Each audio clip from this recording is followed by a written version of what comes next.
Hi guys, welcome to the Know You More Facebook Live, and thank you so much for bearing with me on Monday when life well and truly got in the way of talking about life. So I'm Emily and I'm here today to talk to you about knowing life, and I'm looking forward to this one because it's kind of the underpinning of Know You More, the whole Know You More social enterprise. It's what it's all about. It's kind of the building blocks of what Know You More wants to achieve and how people to think differently, inspire people to think differently. So it's a bit of a big topic, life, and so we've got a few bits and pieces to get you thinking today and exploring your own approaches to things, and then maybe challenging those a little bit. So this week it's all about the foundation of Know You More, and we want to be debunking some stuff for you. So pursuit of happiness, cultivating whatever the fuck self-awareness is, navigating the highs and lows of life, and also why chocolate sprinkles can be important for changing your perspective on things, and you need to stay till the end to hear about those. So when I was thinking about this topic, something that popped into my head was a quote by a wise man, a Chinese wise man called Lao Tzu. I've probably said his name wrong, so sorry about that. But that is, knowing others is intelligence, knowing yourself is true wisdom, and mastering others is strength, and mastering yourself is true power.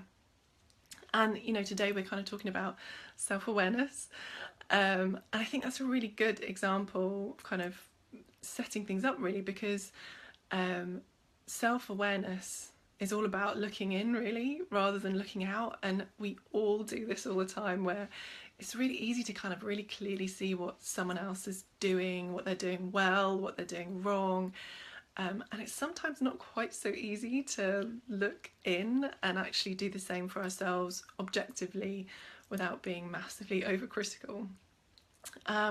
So yeah, we kind of want to talk a bit about the benefits of lifting the hood of your mind a bit, really, and kind of taking a bit of a look inside and being more of an observer than necessarily being really stuck in what you're doing and being on the treadmill of life, kind of getting that bit of a wider look at things. You know, we've talked about no confidence, knowing confidence, and no time as well.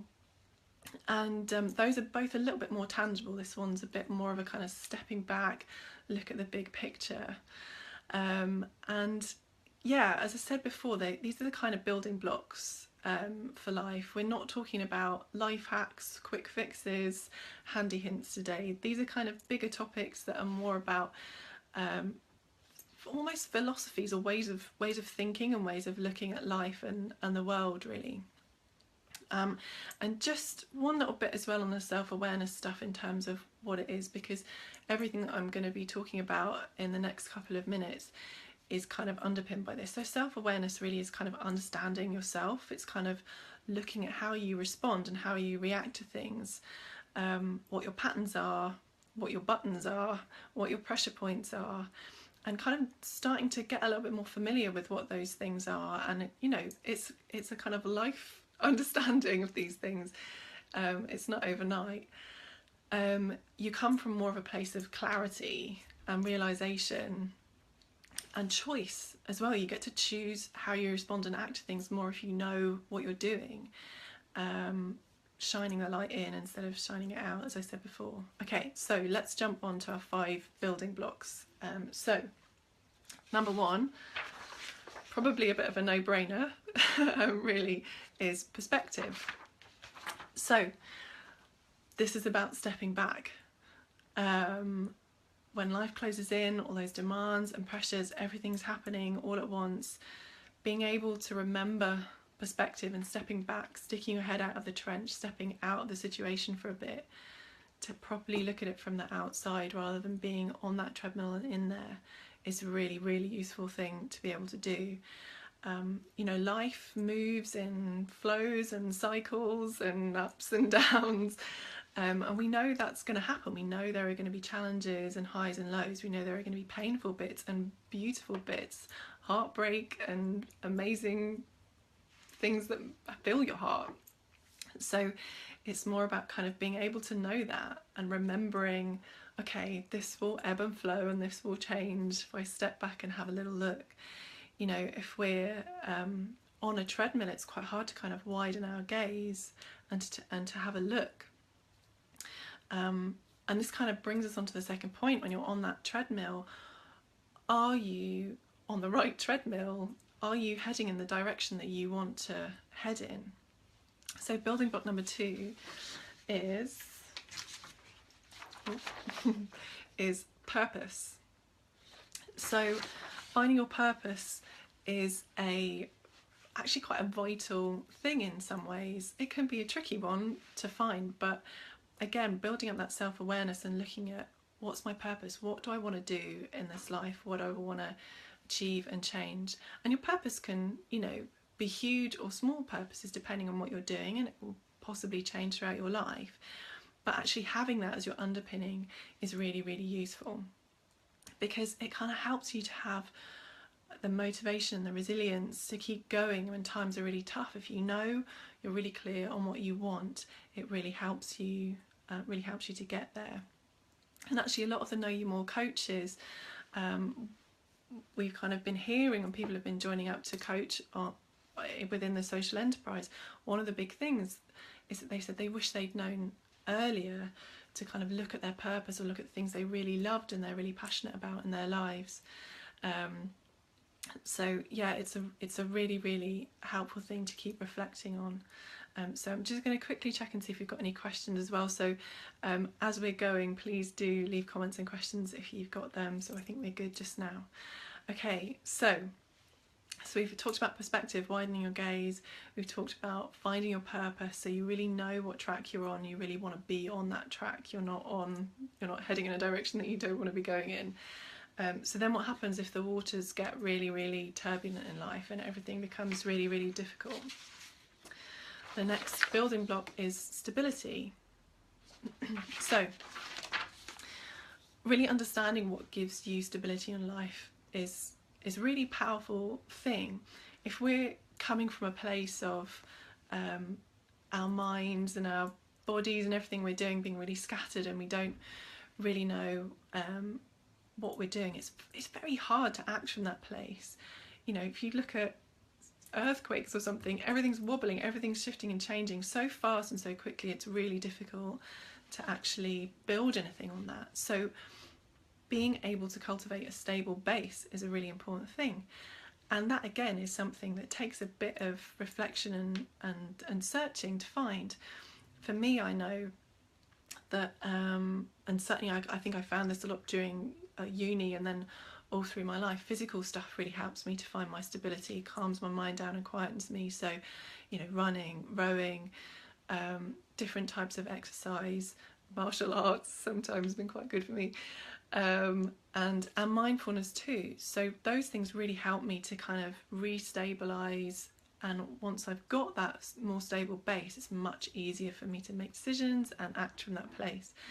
And finding those things, it could be anything really. You know, some people are going to find art really stabilising for them, drawing, you know, flower arranging, walking in nature, hiking a mountain, you know, bungee jumping, I don't know, anything that kind of gives you probably not bungee jumping actually, anything that gives you that stability is a really powerful thing to know that you've got in your toolkit, because then you can always go back there, find your stability again, and then you're ready to kind of face things in a different way.